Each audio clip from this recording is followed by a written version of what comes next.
یہ جو سارا لیجسلیٹو ایک پروسیس ہے اس میں خواتین کا کیا کردار رہا ہے؟ کہ جتنی قانون سازی خواتین کے حقوق کے حوالے سے کی گئی ہے وہ بھی ایک ریکارڈ لیجسلیشن ہے۔ تقریباً 70% جو ایجنڈا ہے پارلیمنٹ کا وہ خواتین چلاتی ہیں، خواتین سبمٹ کرتی ہیں۔ ایک چیز جو بار بار سامنے ابھر کر آتی ہے وہ گھریلو تشدد ہے۔ گھریلو تشدد ایک ایسا جرم ہے جس کو بے نقاب کرنا بہت ہی ضروری ہے۔ اس میں سول سوسائٹی کا، میڈیا کا بہت بڑا رول ہے۔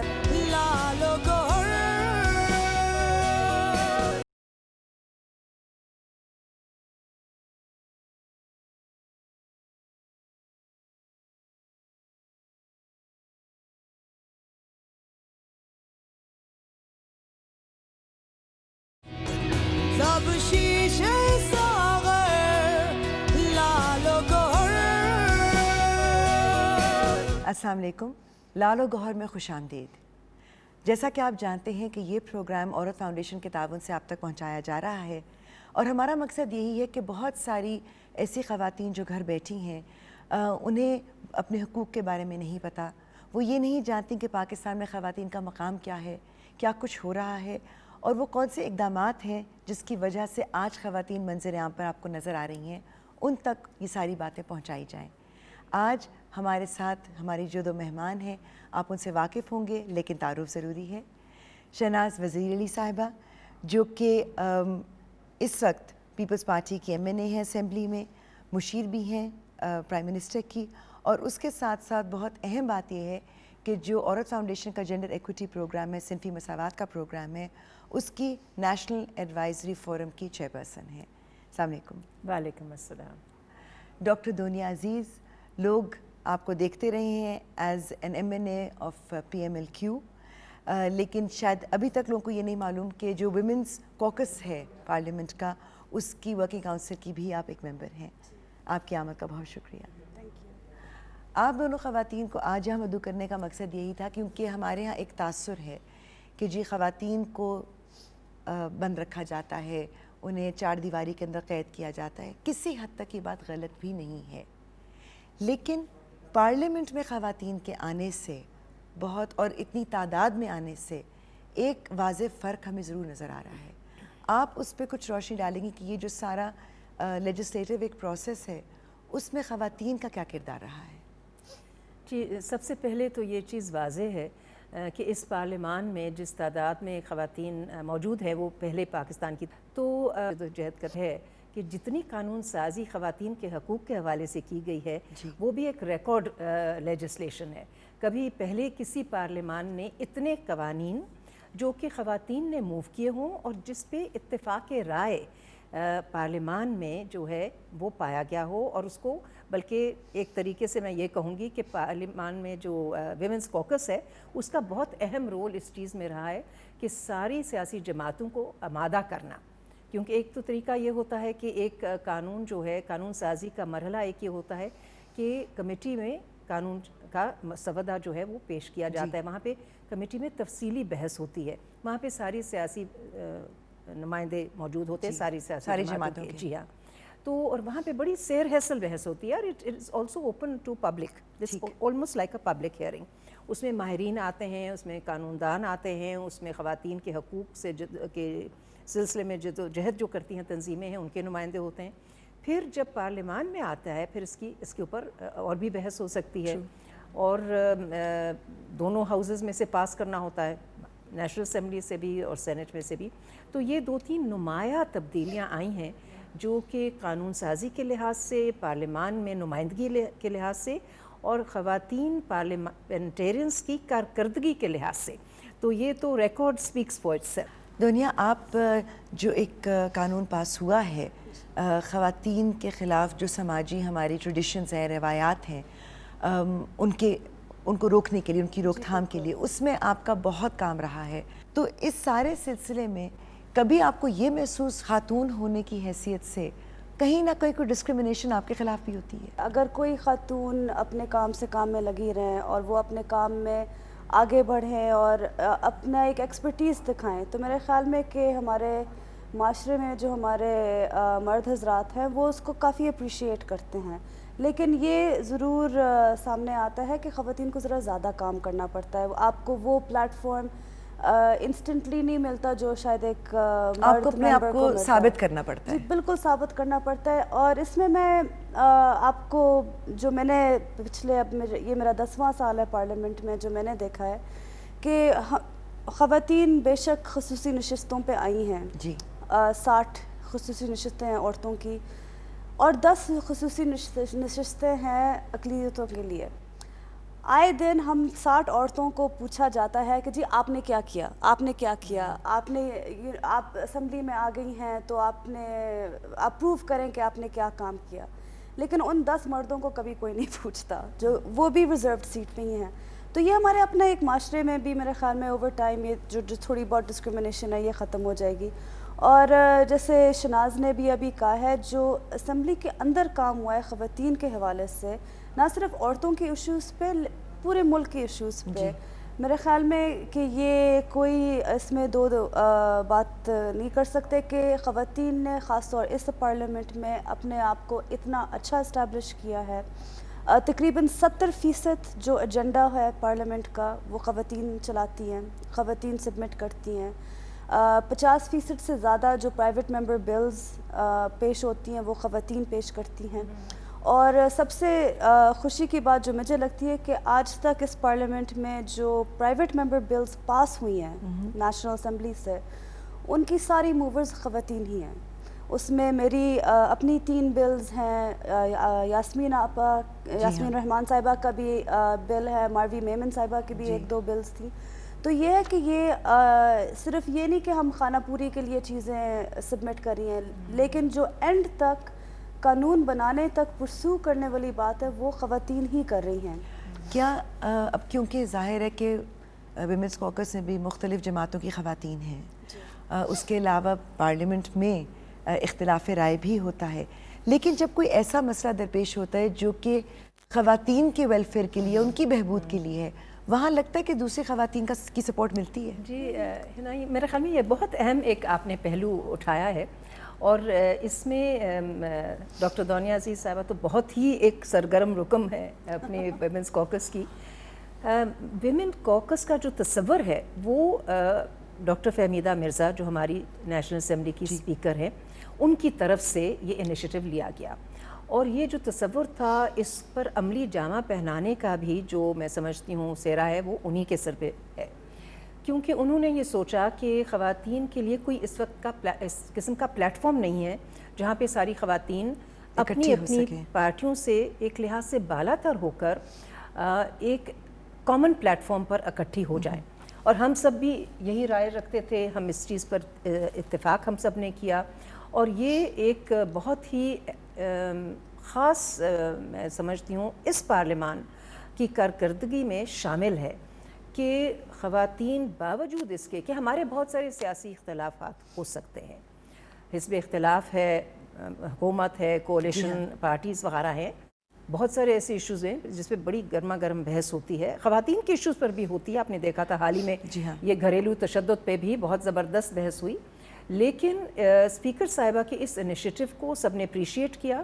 اور ڈاکٹر نفیسہ شاہ صاحبہ جو ہیں وہ ورکنگ کمیٹی کی جو ہیں کوآرڈینیٹر، انہوں نے بہت ہی سسٹمیٹکلی اور بہت سبسٹینٹیولی کام کیا ہے.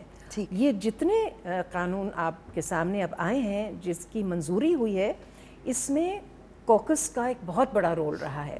اور ہر رکن جو ہے کوکس کی، اس نے جا کے اپنی پارٹی میں یہ اس قانون سازی کے عمل پر جا کے بحث کی ہے، اپنی پارٹی کو منوایا ہے، ان کو آمادہ کیا ہے، ٹاپ لیڈرشپ تک بات کی ہے. اور جب یہ فائنلی قانون جو ہے اسمبلی میں آتا ہے تو پھر آپ دیکھتے ہیں کہ اتفاق رائے ہوتا ہے. بہت ساری باتیں باقی ہیں، آپ لوگ کہیں مت جائیے گا، ایک وقفے کے بعد پھر حاضر ہوتے ہیں.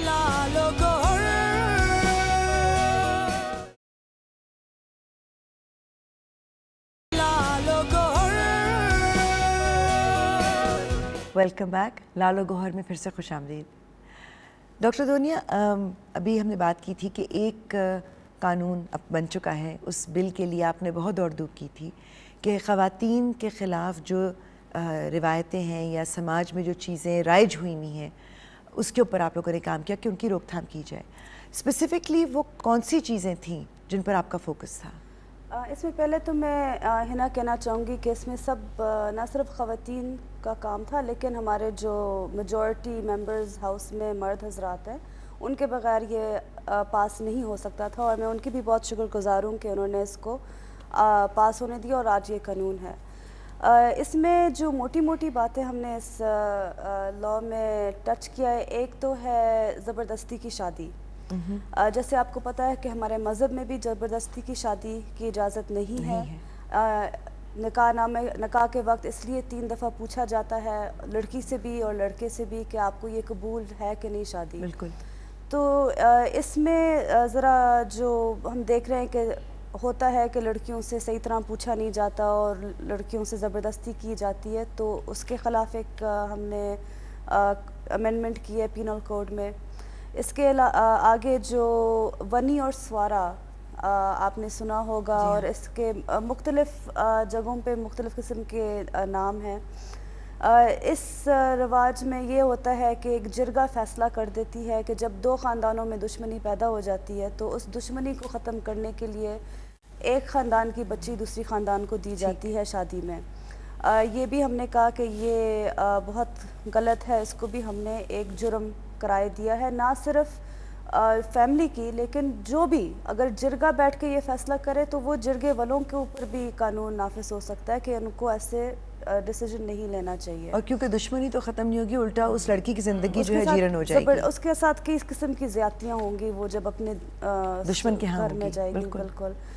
اس کے آگے جو ہم نے کہا ہے کہ جو میرے خیال میں ایک ہمارے اکنامکلی اور مذہب کے حوالے سے بھی بہت امپورٹنٹ بات یہ ہے کہ ہم نے کہا ہے کہ جو شخص چاہے وہ خاندان کا ہو چاہے وہ ریاست کا ہو ایک عورت کو اس کی وراثت سے محروم رکھے، اس کے اوپر بھی ایک اس کو بھی ہم نے ایک جرم قرار دیا ہے. یہ ہے نا ہمیں 1500 سال پہلے قرآن شریف میں واضح طور پہ انسٹرکشنز دی گئی ہیں. اس کے اوپر آپ نہ ادھر کی بات کر سکتے ہیں نہ ادھر کی بات کر سکتے ہیں بیکاز قرآن شریف میں کلیئرلی دیا ہوا ہے. لیکن بدقسمتی سے ہم نے اپنے معاشرے میں بیکاز میرے خیال میں خواتین نے خود ان کو نہیں پتہ ہے کہ ان کی کیا حقوق ہیں اسلام اور پاکستان کے ریاست کے حوالے سے وراثت میں، تو آواز اتنی اٹھائی نہیں گئی. لیکن بدقسمتی سے میرے خیال میں کہ قرآن شریف کی اتنی خلاف ورزی ہوتی جا رہی تھی معاشرے میں اور ہم اس کو ایز سچ اتنا تسلیم کر رہے تھے، اس کو ایکسیپٹ ہم کرتے جا رہے ہیں کہ جس کی لاٹھی اس کی بیس والی بات تھی کہ وہ مرد حضرات کی پٹواری کے دفتر میں جا کے بھائی کہہ رہے ہیں کہ ہماری کوئی بہن نہیں ہے، کہ وہ لڑکی کو مجبور کر رہے ہیں کہ وہ اپنے بھائی کے نام اپنا جائیداد دے دے. اور یہ ہے نا صرف مظلوم طبقے میں نہیں ہو رہا تھا، یہ کھاتے پیتے گھرانوں میں ہو رہا تھا. تو یہ میرے خیال میں بہت امپورٹنٹ بات تھی. اس کی امپلیمنٹیشن کے حوالے سے بیکاز یہ بھی کافی پوچھا جاتا ہے. نہیں، یہ بہت ضروری ہے کہ دیکھیں قانون کے بنوانا، اس کو رائج کرنا وہ آپ لوگوں کے دائرہ کار میں ہے، لیکن اس کا نفاذ ہوتا ہے یا نہیں وہ لوگ اس کے اوپر ہمیشہ سوال اٹھاتے ہیں. اس میں ایک جو یہ prevention of anti women practices bill کی اس کے ساتھ ساتھ کرمنل پروسیجر کوڈ جو ہوتا ہے اس کو بھی ہم نے ساتھ ساتھ امینڈ کیا. اس قانون میں ہم نے کہا کہ یہ جو جرم ہے یہ نان کمپاؤنڈیبل ہے. نان کمپاؤنڈیبل کا مطلب یہ ہے کہ رضامندی نہیں ہو سکتی. اگر کسی نے ایف آئی آر کٹوا دی کسی شخص کے خلاف کہ اس نے کسی عورت کی وراثت حاصل کرنے میں روکا ہے اور وہ ایک دفعہ ایف آئی آر کٹ گئی تو وہ رضامندی نہیں ہو سکتی کیس میں. اس کا فیصلہ صرف ایک قاضی کرے گا، جج کرے گا. ٹھیک. دوسری بات ہم نے یہ جو کیا ہے جہاں پہ ہم نے کورٹ کا ہاتھ ذرا مضبوط کیا ہے کہ ہم نے کہا ہے کہ اس میں کم سے کم سزا بھی ہوگی. ان جرموں کے لیے کم سے کم 3 سے 5 سال کم سے کم سزا ہوگی اور پھر اس میں میکسیمم بھی رکھا دیا. اور ہم نے کہا کہ فائن بھی ہوگا. ایک چیز اور میں کہنا چاہوں گی بیکاز آپ کی